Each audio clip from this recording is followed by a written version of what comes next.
Hello everyone, this is Crazy Stay and today I'm really excited because I'm in front of a car that I've been wanting to talk about for a long time. This is the ALFA ROMEO Giulia, a car that since its introduction has won multiple prizes for many years. Even this year in certain areas it got prized for its amazing drivability. And that's really what I want to talk about in this video because I've seen many videos where they test drive this car and they talk about things, but they really don't go into depth in what makes this car truly amazing. And to do that, we have to go back to when FCA, Fiat Chrysler Automobiles, was still guided by Sergio Marchionne. Unfortunately, he left us a few years ago, but FCA was his creation, and after he created a platform to build the cars made a little bit for everyone, where you would see the Jeep Renegade and the Compass, Marchionne said, now we need to bring Alfa Romeo back to its old glories. So he wanted to build a new platform, and this platform had to integrate all the historic point that made Alfa Romeo the car that it is. And I don't know if you ever heard the phrase, you are not a true petrolhead until you've driven an Alfa Romeo. Well, let's talk about what makes this car incredible, because that's what it is. Sergio Marchionne said, I want to develop this car in 2 years and it's gotta be incredible. And that's when they developed what it's called the Giorgio platform. The Giorgio platform is very particular because it's got a whole series of characteristics, but we have to start at the front talking about one thing, and it is the suspensions. Since 1962, Alfa Romeo introduced in the very first Giulia what they're called the quadrilateral suspension geometry. Now, this is often confused with the double wishbone suspension, and honestly speaking, it is a type of double wishbone suspension, but it is more complex. The quadrilateral geometry allows to essentially extend or retract one of the two arms to prevent the issue the double wishbone suspensions have. In a normal double wishbone car, when the suspensions go up, the tires get closer to each other, just like this. With the Alfa, you don't have this problem.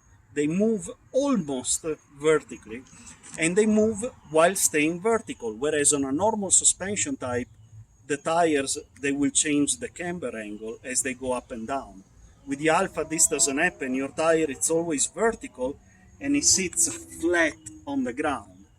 This suspension system has been an icon in pretty much all Alfa Romeos since 1962, with just a few exceptions on the smaller models, because it's a system that takes a lot of space. So let's show under the hood. You will see immediately what I'm talking about. This is the suspension area, and you can see in here how wide this component is in the Alfa.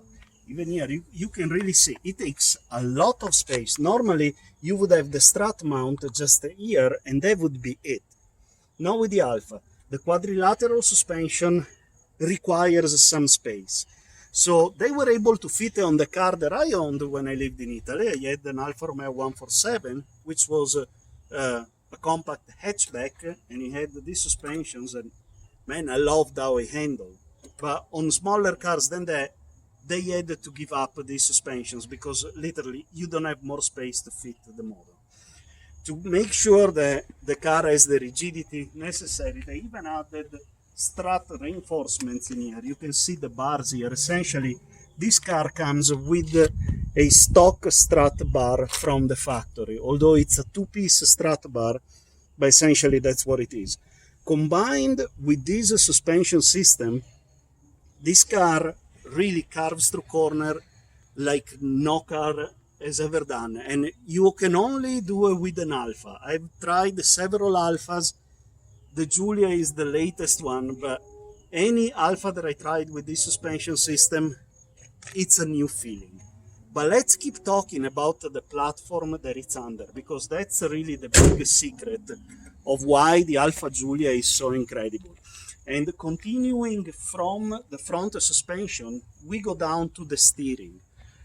Now, on a normal car, when you steer with your steering wheel, the tires, they do this or they do this. With the ALFA, they use what is called an Ackermann geometry steering, which is very common on supercars, race cars, hypercars, not on a four-door sedan. And what's the Ackermann steering? What is it? Well, simply, if you're turning, the inside wheel will turn more than the outside wheel. And this is to adapt to the fact that during a curve, the inside tire is actually turning on a tighter radius. And by doing this, the ALFA will maintain the correct rotation of the wheel without imposing slippage to the tire, which is a common problem that all cars have, but new tires can handle it really easy. With the ALFA, you always have the tires working ideally, which tire is flat on the ground, as we discussed before. It's following the road at the exact radius. It's all stuff that will give you more grip and so more stability. The Giorgio platform also allows for something very important, and it is the way that you can mount the engine. You can mount either 4 cylinders or V6 engine, and you can mount either longitudinally or transversally. And that's a big flexibility that is fairly uncommon, especially because on the Giorgio platform, the actual engine is mounted behind the front axle. On a lot of cars that they are, this kind with the transversal engine, the engine tends to sit at the front of the wheels. It's compared to the axle. In this case, it's in the back. So technically, the engine is mounted in a central position, which allows for a much better balancing. And to make that balancing even better, this car can be equipped with a twin clutch transmission, automatic, that has the gearbox at the back, the so-called transaxle distribution. Basically, you have the engine at the front, the transmission at the back. That will give you a 51 to 49 weight distribution of the ALFA. But the Giorgio platform does not stop here. The Giorgio platform wants to be race, just like the name that it carries. If you're wondering who Giorgio was, you need to search Tazio Giorgio Nuvolari. He was the first Italian to win a Formula One race, or what would have become later on the Formula One race, and he did it on board an Alfa Romeo on his debut after he retired from motorcycle racing. So this guy literally left the two-wheel sports. He went to participate at the Grand Prix of Italy, sat on an Alfa Romeo, the 8C, and won. And that's why they decided to dedicate the name of this platform to him. The platform of this car is made out of aluminum. And that's already uncommon, because normally the platform requires extra rigidity. You don't want it to be in aluminum. But in the ALFA, it is built out of aluminum, and then it has been reinforced with magnesium and steel bar where necessary. So it gives a very high torsional rigidity, and this car can carve through corners, and it has reached records of over 1G lateral on the skid pad. 1G lateral on the skid pad, it's an incredible value for a sedan. Supercars, hypercars, those type of cars can carve through corners really fast, but they're definitely not comfortable and not an everyday car. This car, it's an everyday car, but it's got true racing heritage. Also, the prop shaft that it's under the Alfa Romeo, it's mounted in a very, very low position, extremely low. So it lowers the center of gravity, and it's extremely light because it is made out of carbon fiber, which is a first time that a street car used a carbon fiber prop shaft to connect the engine to the gearbox. Going at the rear, once again, we have really nice suspensions. They are multi-link 5, or like Alfa Romeo likes to call them, they are Alpha Link because they have a little tweak compared to the normals. But it is a very sophisticated suspension system, very much appreciated in racing, and it is mated to a self-locking differential with the magnetic clutch. This one is the Q2 version, and exactly that's what it is. The Q2, it's the self-locking differential the Alfa Romeo uses. It's clutch-based, it's magnetic clutch. To make the Giorgio platform even more incredible, you could even get it with the Q4, which is the all-wheel drive version. And it will feature a self-locking differential even at the center. This car drives amazing. It just, if you ever have the chance to try it, you gotta try it. Unfortunately, it's victim of a very botched marketing campaign. Whoever decided to put this car in the market the way that they did really botched. FCA decided to introduce in the US first the quadrifoglio version, which features a V6 that is derived from a Ferrari engine, having more than 500 horsepower. And after a year and a half, they started bringing the lower versions to the market.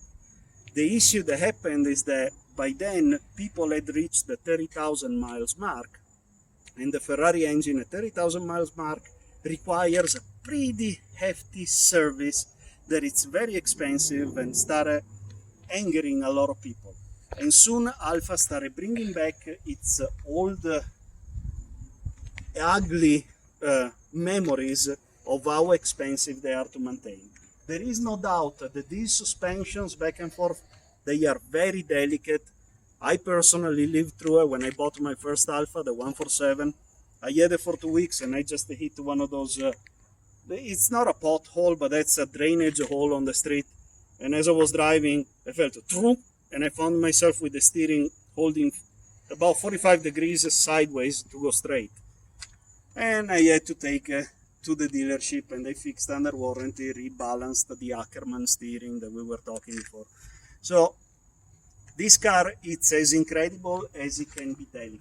So if you have the chance to try it, definitely try it.